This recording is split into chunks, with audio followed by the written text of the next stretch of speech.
Di awal semester terakhir kuliahnya, Nadia memutuskan untuk pindah ke asrama lama milik universitas. Bukan karena ia ingin suasana baru, tapi karena ia sedang mencari ketenangan. Selama beberapa bulan terakhir, Nadia merasa pikirannya tidak pernah benar-benar tenang. Sebagai mahasiswi psikologi tingkat akhir, ia sedang menyusun skripsi tentang trauma dan persepsi realitas. Tapi ironisnya, semakin ia belajar tentang pikiran manusia, semakin ia merasa pikirannya sendiri mulai rapuh. Kehilangan beberapa orang terdekat membuatnya jadi pendiam. Ia tidak lagi banyak berbicara, dan malam-malamnya kini lebih sering dihabiskan menatap layar laptop dengan mata kosong. Asrama itu berada di belakang Fakultas Kedokteran, bangunannya tinggi, tua, dan sebagian sudah tidak ditempati. Menurut penjaga, gedung itu dulunya digunakan oleh perawat-perawat magang sebelum kampus memindahkan mereka ke gedung baru. Namun karena semester ini jumlah mahasiswa melonjak, pihak kampus membuka kembali sebagian kamar lama di lantai 2. Salah satunya kamar nomor 7. "Ini kuncinya, Mbak Nadia," kata Pak Rudi, penjaga asrama, sambil menyerahkan kunci besi kecil berkarat. "Sebelumnya dipakai siapa ya, Pak?" tanya Nadia sambil menatap lorong panjang yang gelap. "Wah, itu sudah lama kosong. Terakhir dipakai sekitar 3 tahun lalu, kalau nggak salah," jawab Pak Rudi, menghindari tatapan. Nada suaranya seolah menahan sesuatu. Tapi Nadia tak ingin bertanya lebih jauh. Ia hanya mengangguk pelan. "Baik, Pak. Terima kasih." Lorong menuju kamar nomor 7 terasa lembab dan berdebu. Dindingnya kusam dengan bercak hitam di beberapa sudut. Lampu di langit-langit berkelip-kelip, mengeluarkan dengung kecil. Saat Nadia memutar kunci dan membuka pintu, aroma apek langsung menyeruak. Ia menghela napas panjang, lalu membuka jendela besar di sisi kanan kamar. Udara sore masuk perlahan, membawa suara serangga dan dedaunan bergesekan. Kamar itu sederhana, satu ranjang besi, meja kayu, lemari, dan cermin besar menempel di dinding seberang tempat tidur. Cerminnya agak buram, tapi masih cukup jelas untuk memantulkan bayangan. Nadia menatap bayangannya sejenak. Rambut hitamnya terurai lemas, wajahnya pucat, dan mata itu, mata yang tampak lelah menahan sesuatu yang tidak terucap. Malam pertama di kamar itu terasa panjang. Nadia menyalakan laptop, memutar lagu pelan, dan membuka file skripsinya. Judul besar di halaman depan, "Trauma dan Persepsi Realitas Antara Pikiran dan Dunia yang Tak Terlihat." Entah mengapa, malam itu kata-kata yang ia baca terasa seperti bisikan. Mungkin karena suasananya yang terlalu sunyi, atau mungkin karena lampu kamar yang redup, hanya satu bohlam kecil di atas meja. Sekitar pukul 11 Nadia memutuskan untuk tidur. Ia menutup laptop, mematikan lampu utama, dan berbaring. Namun beberapa menit kemudian ia mendengar sesuatu. Tok, tok, tok, 3 kali. Pelan tapi jelas. Suaranya berasal dari arah lemari. Nadia membuka mata, menatap ke arah lemari kayu di sudut kamar. Hening. Tidak ada apa-apa. Ia mencoba mengabaikannya, mengira itu suara kayu memuai karena udara dingin. Tapi kemudian suara itu terdengar lagi. Tok, tok, tok. Sedikit lebih keras. "Angin kali," gumam Nadia lirih. Ia bangkit, mendekati lemari, lalu membuka pintunya. Kosong. Hanya beberapa pakaian dan tasnya. Namun anehnya, udara di dalam lemari terasa lebih dingin daripada udara kamar. Nadia menutup pintu perlahan, lalu kembali ke tempat tidur. Kali ini ia menutupi seluruh tubuhnya dengan selimut, mencoba memejamkan mata. Jam menunjukkan pukul 1 dini, hari saat Nadia terbangun lagi. Ia tidak tahu kenapa, tapi kali ini bukan karena suara, melainkan karena perasaan, seperti sedang diperhatikan. Matanya menatap langit-langit, gelap. Hanya ada sedikit cahaya dari luar jendela yang menembus tirai tipis. Tapi dari sudut matanya, ia melihat bayangan samar berdiri di depan cermin. Diameter tidak bergerak, refleks Nadia menoleh cepat. Cermin itu hanya menampilkan pantulan kosong kamarnya. Namun, ia sadar sesuatu. Posisi pintu lemari berubah, sedikit terbuka. Padahal tadi ia menutupnya rapat. Keesokan paginya, Nadia bangun dengan kepala berat. Ia tidak yakin apakah kejadian semalam nyata atau hanya mimpi setengah sadar. Namun ketika ia membuka lemari untuk mengambil pakaian, sesuatu jatuh dari dalam. Sebuah foto lama. Kertasnya sudah menguning, tapi masih cukup jelas terlihat. 3 gadis berpos di depan kamar nomor 7 dengan seragam perawat. Wajah mereka tersenyum, tapi di belakang mereka, di jendela kamar, tampak bayangan gelap yang bentuknya tidak jelas. Nadia menatap foto itu lama, lalu menaruhnya di meja. Hari-hari berikutnya, suara ketukan itu terus datang. Kadang hanya sekali, kadang lama dan berirama, seperti seseorang yang ingin berbicara tapi tak bisa bersuara. Teman-teman di lantai bawah mulai bercerita bahwa asrama itu memang aneh. Ada kamar yang tidak bisa dikunci, ada suara langkah di lorong tiap tengah malam. Dan satu hal yang mereka semua tahu, tidak ada yang mau menempati kamar nomor 7. Katanya dulu pernah ada mahasiswi yang bunuh diri di sana, bisik Dina, teman sekelas Nadia, saat mereka makan siang di kantin. Serius? Tanya Nadia, berusaha terdengar santai. Iya, tapi nggak jelas ceritanya. Ada yang bilang dia stres karena tugas. Ada juga yang bilang dia sering ngomong sendiri. Katanya ada suara yang nyuruh dia begadang tiap malam. Nadia terdiam, hatinya berdebar. Kalimat terakhir itu terasa terlalu familiar. Malam itu Nadia mencoba tidur lebih awal. Ia menyalakan lampu kecil di samping tempat tidur, membuka buku catatan skripsinya, dan menulis beberapa ide baru. Namun di tengah keheningan, ia mendengar sesuatu. Kali ini bukan ketukan. Suara itu seperti bisikan, pelan, serak, tepat di telinganya. Aku belum selesai. Nadia langsung menoleh ke belakang. Kosong. Ia menatap cermin di dinding seberang. Dan di sana, untuk sepersekian detik, ia melihat bayangan seorang perempuan muda dengan rambut panjang menutupi wajah berdiri di belakangnya. Begitu ia berkedip, bayangan itu menghilang.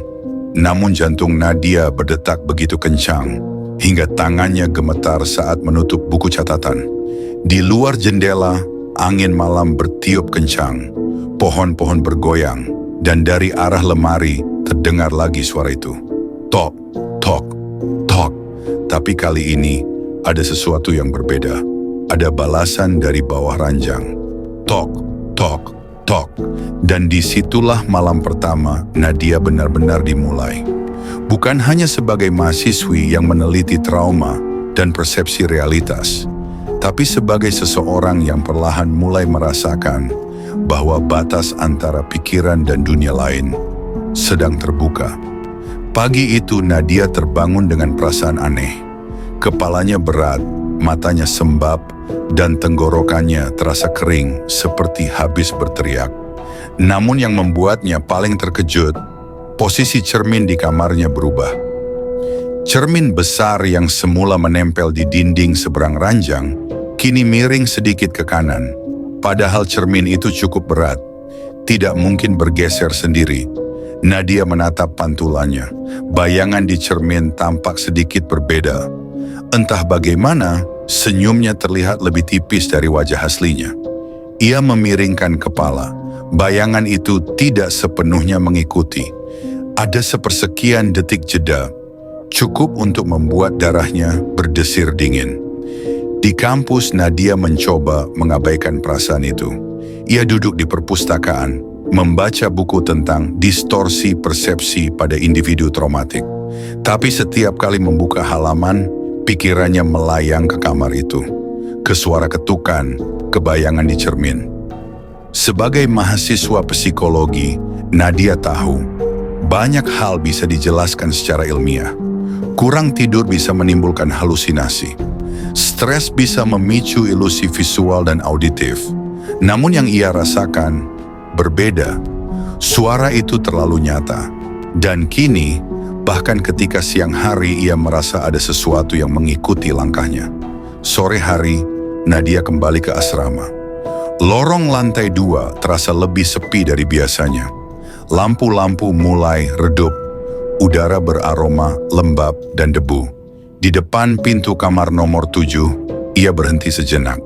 Ada bekas goresan panjang di kayu pintu. Seperti cakaran. Ia tidak tahu apakah itu sudah ada sejak awal atau baru muncul. Nadia membuka pintu perlahan. Udara dingin langsung menyeruak seperti menyambutnya. Di meja, foto lama yang ia temukan beberapa hari lalu masih tergeletak. Tapi kali ini, bayangan hitam di foto itu tampak lebih jelas. Seperti semakin menampakkan bentuknya. Bentuk tubuh perempuan, berambut panjang, wajahnya samar. Nadia menatap foto itu lama. Tiba-tiba, tanpa sengaja, ia bergumam lirih. "Siapa kamu?" Dan entah kenapa, dari arah cermin, terdengar suara napas. Pelan, berat. Seolah seseorang berdiri di sisi lain permukaan kaca itu. Malamnya Nadia menulis jurnal pribadinya. Ia mencatat semua yang ia alami selama seminggu di kamar nomor 7.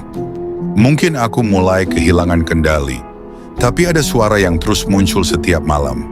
Aku mencoba merekamnya, tapi rekamannya selalu kosong. Seolah hanya aku yang bisa mendengarnya."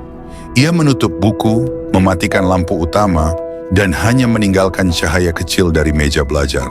Namun tak lama kemudian, cermin di seberang bergetar. Pelan, seperti ada sesuatu yang mengetuk dari dalam. Tok, tok, tok. Kali ini bukan dari lemari, bukan dari bawah ranjang, melainkan dari balik kaca cermin. Nadia menatap ke sana, tak berkedip. Bayangannya menatap balik. Lalu, tersenyum, senyum yang tidak ia buat. Nadia mundur beberapa langkah, tubuhnya gemetar.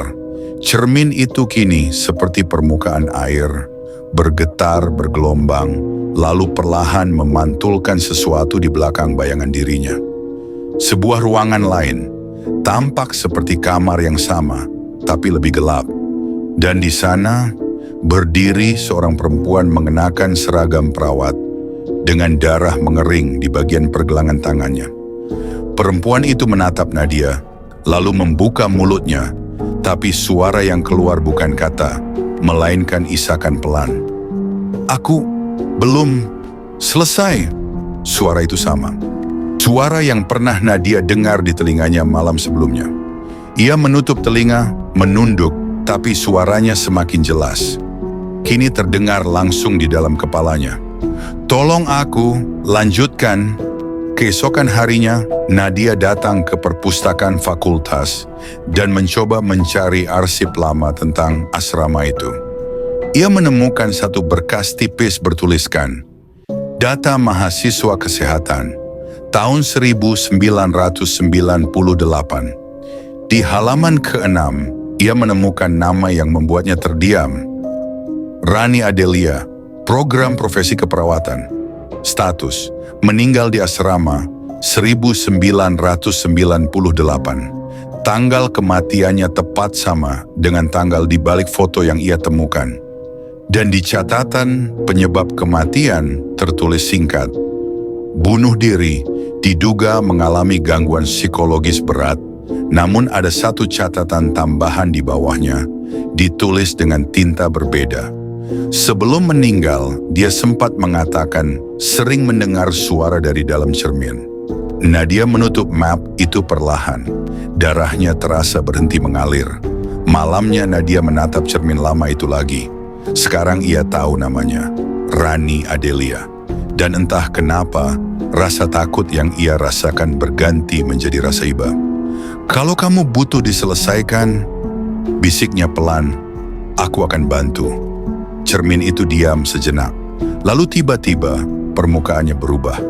Bukan pantulan dirinya lagi yang terlihat, tapi ruangan yang gelap dengan dinding penuh goresan tulisan, "Aku tidak bunuh diri, mereka yang membunuhku." Nadia menutup mulutnya, menahan teriakan. Tulisan itu muncul berulang kali di permukaan cermin, seperti ditulis dengan darah. Dan dari tengah-tengah pantulan, wajah Rani muncul lagi. Kali ini matanya menatap langsung ke arah Nadia. Tidak marah, tidak sedih, hanya memohon. Temukan mereka. Sejak malam itu Nadia mulai berubah.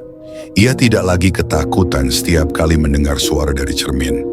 Sebaliknya ia mulai berbicara pada Rani, menanyakan siapa mereka yang dimaksud. Tapi setiap kali ia bertanya, Rani hanya menggeleng pelan, lalu mengangkat tangan kanannya, memperlihatkan bekas sayatan panjang di pergelangan.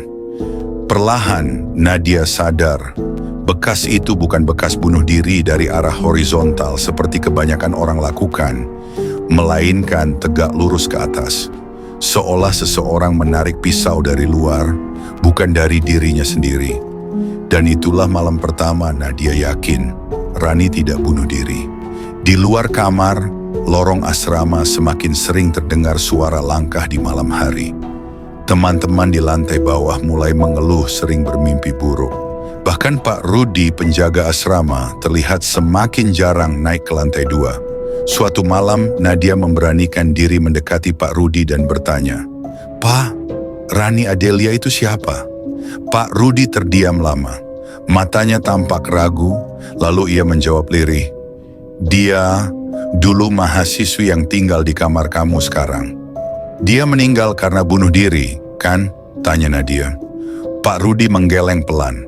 "Secara resmi iya, tapi sebenarnya nggak ada yang tahu pasti. Malam sebelum dia meninggal, 2 temannya hilang. Dan sejak itu, kamar itu nggak pernah benar-benar tenang."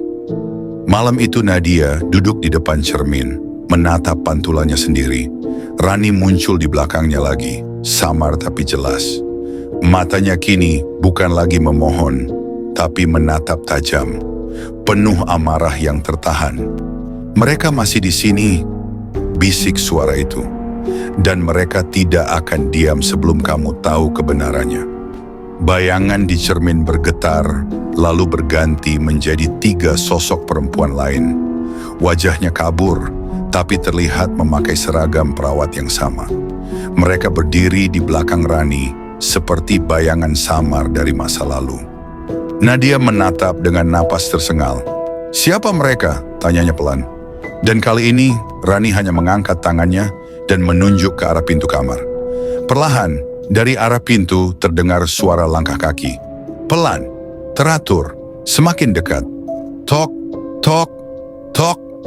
Nadia menatap pintu yang kini bergerak sedikit terbuka, dan dari celahnya tampak bayangan seseorang berdiri di luar dengan kepala miring, seolah mendengarkan dari balik kayu. Pagi itu, Nadia tidak langsung ke kampus. Ia duduk di meja kamarnya, menatap foto lama 3 perawat yang ia temukan dulu. Ia sadar kini, salah satunya adalah Rani, tapi 2 wajah lainnya belum ia kenal. Siapa 2 perempuan lain di foto ini? Nadia tahu, jawabannya pasti ada di catatan lama kampus, atau di asrama itu sendiri. Sore itu, ia pergi ke ruang arsip Fakultas Kedokteran. Tempat itu hampir tidak pernah dikunjungi siapapun. Lemari kayu tinggi, tumpukan map, dan aroma debu menahun. Setelah 1 jam mencari, Nadia menemukan berkas dengan label Program Profesi Keperawatan 1998. Ia membuka halaman demi halaman sampai menemukan foto identitas Rani. Di bawahnya tertulis, Rani Adelia meninggal dunia 1998. Tepat di bawahnya ada 2 nama lain, Alia Rukmini, Sinta Mehendra. Namun anehnya, kolom keterangan keduanya dikosongkan. Tidak ada catatan kelulusan, tidak ada catatan pindah, bahkan tidak ada status hidup atau meninggal. Nadia menatap catatan itu lama, 3 nama yang sama, 3 wajah di foto lama, dan 2 di antaranya seolah dihapus dari sejarah. Malam itu saat Nadia kembali ke kamar, udara terasa berbeda. Tidak hanya dingin, tapi berat. Seolah ruangan itu sedang menahan napas. Ia meletakkan map arsip di meja, lalu menatap cermin. Untuk pertama kalinya, Rani muncul tanpa harus dipanggil. Matanya merah, wajahnya tampak cemas. "Kau menemukannya?" Suara itu menggema di kepala Nadia. Tapi kebenaran belum semuanya keluar. Nadia menelan ludah. "Siapa Alia dan Sinta?" tanyanya pelan. Rani tidak menjawab. Sebaliknya, bayangannya memudar dan digantikan dua sosok perempuan lain. Wajah pucat, seragam kotor, mata mereka hitam tanpa bola mata. Mereka berdiri di belakang Rani, menatap Nadia dari balik kaca. "Mereka bersamaku saat malam itu," bisik Rani. "Tapi mereka bukan korban, mereka saksi." Suara di lorong terdengar lagi. Langkah kaki pelan, seperti seseorang berjalan dengan sandal rumah. Tok, tok, tok. Nadia menatap pintu. Bayangan di bawah celah pintu bergerak, lalu berhenti. Ia mendekat perlahan. Tapi begitu tangannya menyentuh gagang pintu, bayangan itu menghilang. Saat Nadia membuka pintu, lorong kosong. Tapi di lantai ada bekas noda merah kecil, menetes menuju ujung lorong, ke arah gudang kecil di belakang asrama. Malam itu meski tubuhnya gemetar, Nadia mengikuti jejak itu. Lampu lorong berkedip-kedip, udara makin dingin, pintu gudang berkarat tapi tidak terkunci. Saat ia mendorongnya, aroma besi dan tanah lembab menyeruak. Di dalamnya penuh dengan perabot tua, kursi rusak, kasur bekas, lemari kosong. Namun di pojok ruangan, Nadia melihat sesuatu yang membuat jantungnya berhenti sejenak. 3 seragam perawat, semua bernoda coklat tua seperti darah kering. Ia mendekat pelan. Di atas tumpukan kain itu ada kalung nama logam. Tulisan di sana, Alia Rukmini. Nadia menelan napas berat, tangannya bergetar. Dan saat ia memegang kalung itu, suara terdengar, pelan, berbisik di belakang telinganya. "Jangan bangunkan mereka." Nadia menoleh cepat. Tidak ada siapapun. Tapi cermin kecil di dinding gudang memperlihatkan sesuatu. Bayangan 3 perempuan berdiri di belakangnya. Ia menjatuhkan kalung itu dan berlari keluar, menutup pintu dengan gemetar. Keesokan harinya, Nadia menemui Dina di kampus.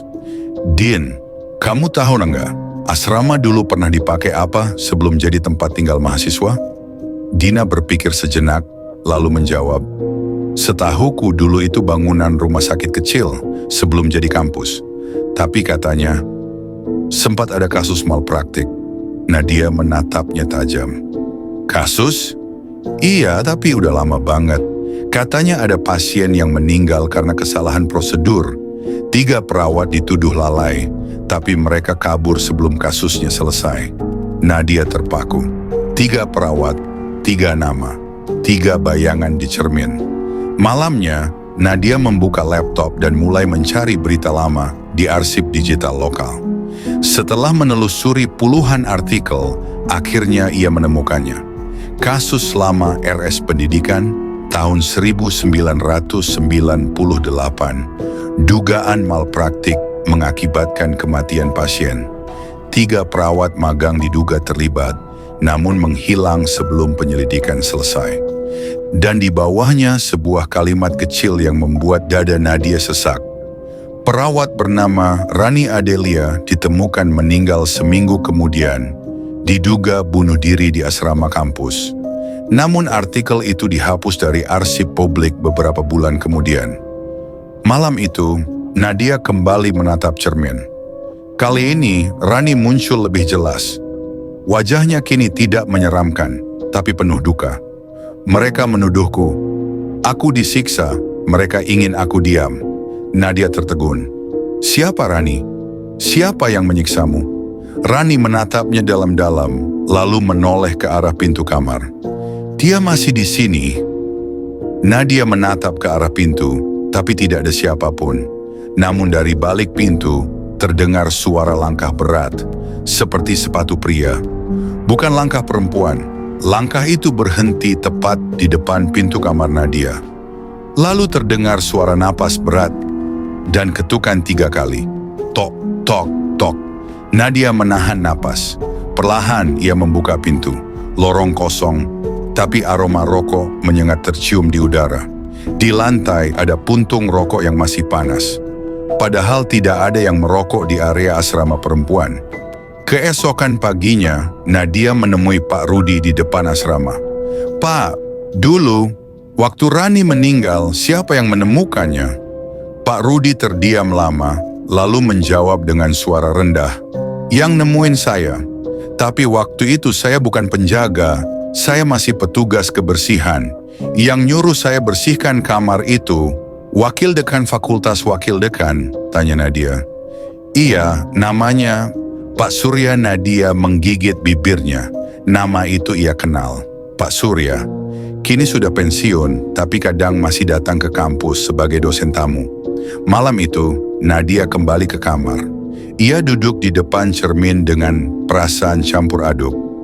"Rani, apakah Pak Surya yang membunuhmu?" Rani menatapnya diam. Air matanya menetes pelan, tapi bibirnya tetap terkunci. Lalu perlahan ia mengangkat tangannya dan menunjuk ke arah meja. Nadia menoleh. Di atas meja, foto lama itu kini berubah. 3 perawat dalam foto kini berdiri di depan seorang pria berjas putih. Wajahnya kabur, tapi di dada jasnya ada papan nama kecil bertuliskan S. Hadi. Nama asli Pak Surya adalah Surya Hadi. Nadia menggenggam foto itu dengan tangan gemetar. "Aku akan buka semuanya," bisiknya pelan. Rani tersenyum samar. Untuk pertama kalinya, senyum yang tenang. Namun di saat yang sama, suara keras terdengar dari arah lemari. "Brak!" Pintu lemari terbuka sendiri, dan dari dalamnya keluar udara dingin yang begitu kuat hingga lampu berkedip. Dari dalam lemari, muncul bayangan gelap besar, bukan lagi sosok perempuan, tapi siluet pria, tinggi, tegap, dan kepalanya menunduk. Suaranya berat, bergetar.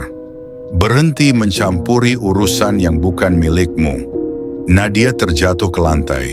Rani berteriak dari balik cermin. Suaranya pecah di udara. "Lari, Nadia!" Namun bayangan itu melangkah keluar dari lemari. Dan permukaan lantai mulai retak, seolah seluruh ruangan menolak kehadirannya.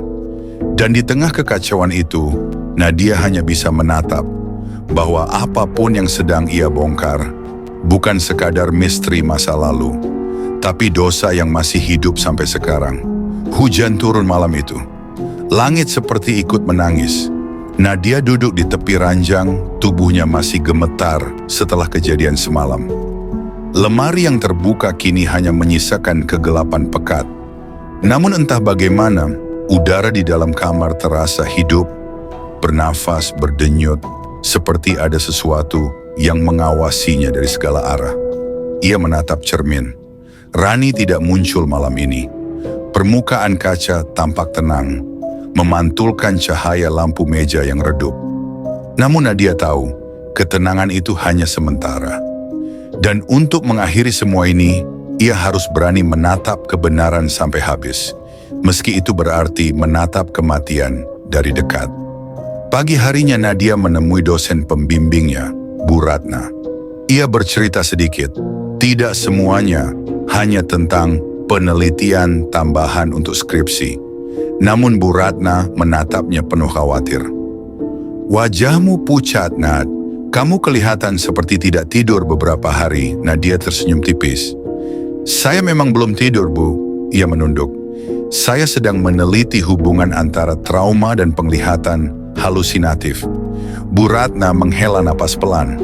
"Kamu hati-hati, ya. Kadang kalau kita terlalu dalam masuk ke dunia trauma, kita bisa ikut tenggelam di dalamnya." Kalimat itu menempel di kepala Nadia sepanjang hari. Ia sadar, mungkin ia memang sudah mulai tenggelam. Tapi di dasar kegelapan itu, ada seseorang yang menunggu untuk diselamatkan. Dan ia tidak bisa berhenti sekarang. Sore menjelang malam, Nadia duduk di depan laptop. Ia menulis ulang bab skripsinya. Trauma bukan sekadar luka pada ingatan.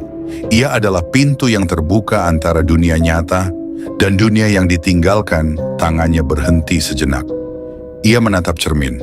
Cahaya lampu berkilau di permukaan kaca, membentuk siluet samar wajah Rani.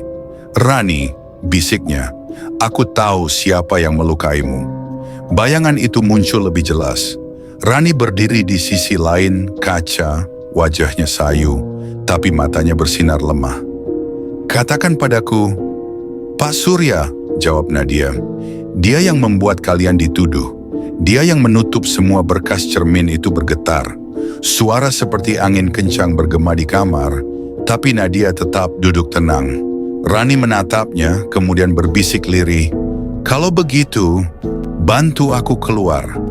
Nadia berdiri dan menatap cermin lebih dekat. "Bagaimana caranya?" Rani mengangkat tangan kanannya, menyentuh permukaan kaca dari sisi lain. "Buka pintunya di tempat aku disembunyikan." Permukaan cermin berembun, lalu muncul tulisan samar. "Lantai bawah, gudang lama." Di balik dinding Nadia menelan ludah. Ia tahu tempat itu. Gudang di belakang asrama tempat ia menemukan seragam berdarah. Tengah malam ia turun sendirian dengan senter di tangan. Langkahnya bergema di lorong. Hujan di luar semakin deras, menambah rasa sunyi yang menekan dada. Pintu gudang berderit saat dibuka. Aroma lembab dan karat langsung menyambutnya. Ia menyorotkan senter ke dinding belakang, catnya mengelupas, dan di bagian bawah ada retakan besar. Nadia menunduk, menyentuhnya. Permukaannya dingin, tapi ada sesuatu di baliknya. Rongga kosong. Dengan nekat, ia mendorong keras-keras. Bagian dinding itu bergeser sedikit, lalu terbuka. Di dalamnya, ruang sempit gelap, seperti kubur rahasia. Dan di sana, tertidur 3 kerangka masih memakai sisa kain seragam perawat. Nadia menutup mulut, menahan teriakan. Air matanya menetes tanpa sadar. 3 perempuan muda dibuang, disembunyikan, dilupakan. Di dinding sempit itu ada ukiran huruf paku, tulisan samar dari kuku atau besi. "Kami tidak bersalah, Rani benar. Mereka tidak bunuh diri, mereka dibunuh oleh orang yang menuduh mereka, oleh Surya Hadi yang saat itu ingin menutupi kematian pasien akibat kesalahan prosedur yang ia lakukan sendiri." Cermin di kamar Nadia mulai bergetar dari kejauhan. Permukaannya memantulkan cahaya meski di ruangan itu gelap. Rani muncul lagi di pantulan kecil kaca pecah yang menempel di dinding gudang. "Terima kasih," katanya pelan. "Tapi pintu sudah terbuka, Nad. Sekarang giliranmu menutupnya." Nadia menggeleng. "Aku tidak mengerti." Rani tersenyum sendu. "Arwah tidak bisa pergi kalau yang hidup belum melepas. Kamu juga membawa trauma, bukan? Kamu tahu rasanya disalahkan tanpa sebab." Dihantui masa lalu, Nadia menatapnya lama, matanya mulai basah. "Ya," bisiknya, "aku juga kehilangan seseorang. Aku tidak bisa melepas mereka." Rani mendekat di balik pantulan. "Maka lepaskan, maafkan. Setelah itu, kami akan tenang." Nadia menutup matanya. Di tengah gelap dan bau tanah, ia berdoa pelan. Bukan hanya untuk Rani, tapi juga untuk dirinya sendiri. Ketika ia membuka mata, permukaan cermin di dinding gudang mulai retak perlahan. Satu persatu garis pecahan muncul, menyebar seperti urat darah. Dan dari dalam retakan itu, muncul cahaya lembut, bukan menakutkan tapi hangat. Rani tersenyum di dalamnya. 2 sosok lain, Alia dan Sinta, muncul di sisinya. Mereka bertiga berdiri tenang, tangan saling menggenggam. "Terima kasih, Nadia. Sekarang kami bisa tidur." Lalu cahaya itu perlahan memudar. Cermin hancur berkeping, jatuh ke lantai. Dan bersamaan dengan itu, hujan di luar berhenti. Sunyi, tenang, pagi menjelang. Pak Rudi menemukan Nadia tertidur di depan gudang. Tubuhnya lemah, wajahnya tenang. Di sampingnya, 3 kalung nama berbaris rapi. Rani, Alia, Sinta. Saat dibangunkan, Nadia hanya tersenyum kecil dan berkata, "Mereka sudah pergi, Pak." Beberapa minggu kemudian kampus ramai. Polisi datang, menggali kembali kasus lama yang terkubur. Dari laporan forensik ditemukan bukti baru, dan nama Surya Hadi kembali muncul dalam berita untuk pertama kalinya setelah 20 tahun. Nadia duduk di taman kampus, menatap langit sore. Ia menulis bab terakhir skripsinya. Kadang trauma tidak hanya menghantui individu, tetapi juga tempat. Dan ketika kebenaran ditemukan, bukan hanya arwah yang tenang, manusia pun bisa sembuh. Ia menutup laptopnya, menghembuskan napas panjang.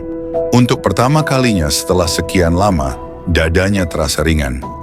Malamnya, sebelum tidur, Nadia menatap cermin baru yang ia beli untuk menggantikan yang lama. Permukaannya bersih, tidak ada retakan, tidak ada bayangan lain. Namun sebelum ia mematikan lampu, ia sempat melihat sesuatu sekilas. 3 sosok perempuan tersenyum di belakangnya, melambaikan tangan perlahan.